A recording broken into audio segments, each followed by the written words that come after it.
आज का हमारा चैप्टर पाठ जो है 3 है, थर्ड है प्रदूषण महाविनाशक।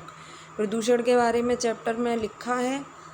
देखते हैं इसमें क्या है। प्रस्तुत निबंध में वर्तमान समय की सबसे बड़ी समस्या क्या है, प्रदूषण के प्रभाव और दुष्प्रभावों को प्रस्तुत किया गया है।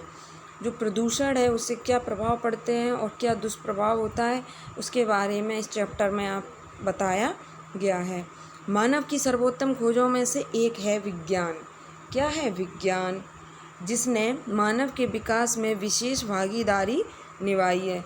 जो विज्ञान है ये एक सबसे सर्वोत्तम खोज है और इसने किसके विकास में, मानव के विकास में विशेष भागीदारी निभाई है।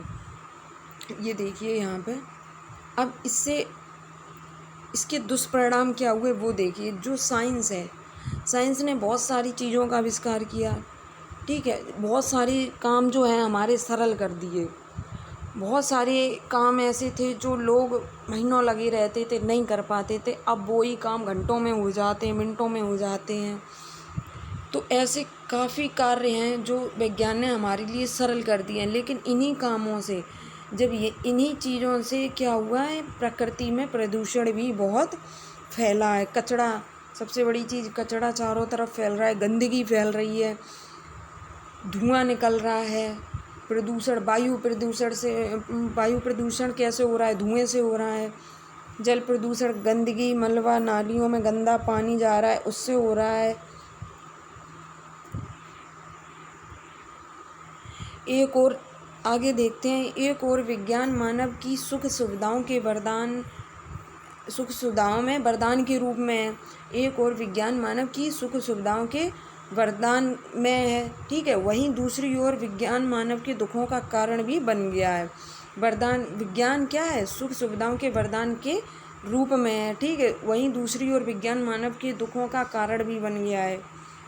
कैसे? आज नदियाँ नालियों में परिवर्तित हो गई हैं। देखिए क्या लिखा है, सबसे इम्पोर्टेंट लाइन लिखी है कि आज जो नदियाँ हैं, स्वच्छ रहती थी पहले जो नदियाँ, वो किसमें, नालों में परिवर्तित हो गई हैं। फैक्ट्रियों का रासायनिक मलबा, घरों का मैल, शहरों की नालियों का पानी आदि नदियों को प्रदूषित कर रहा है।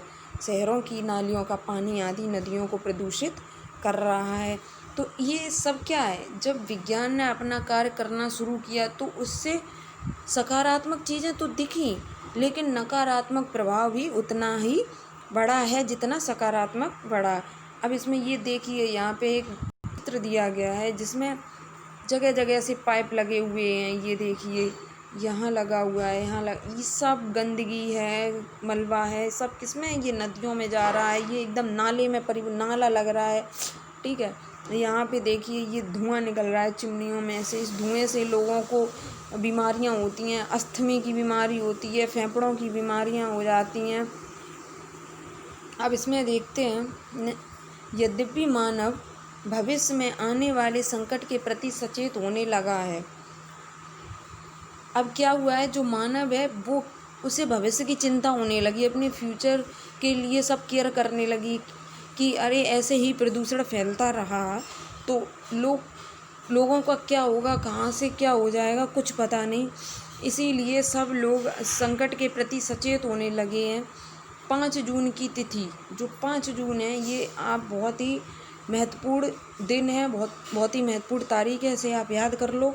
जो 5 जून की तिथि है, यह पर्यावरण दिवस के रूप में मनाई जाती है। क्वेश्चन पूछा जाता है पर्यावरण दिवस कब मनाया जाता है, तो 5 जून को मनाया जाता है।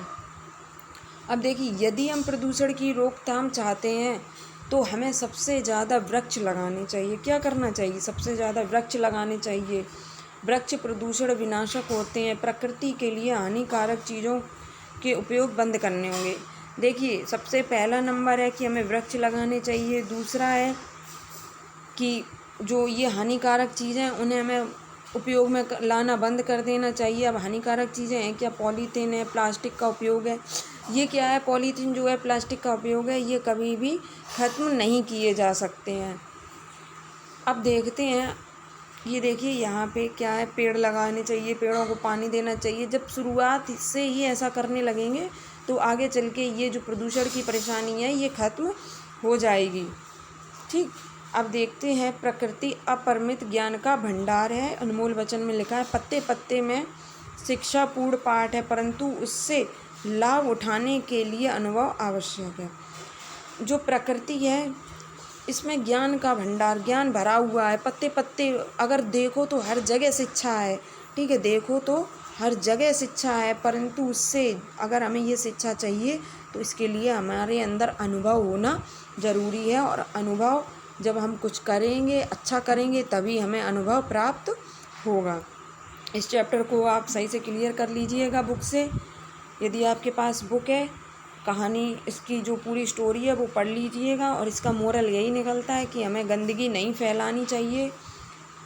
जो गंदगी है अपने आसपास की जगह को साफ रखना चाहिए, स्वच्छ रखना चाहिए और प्रदूषण से रोकथाम करनी चाहिए।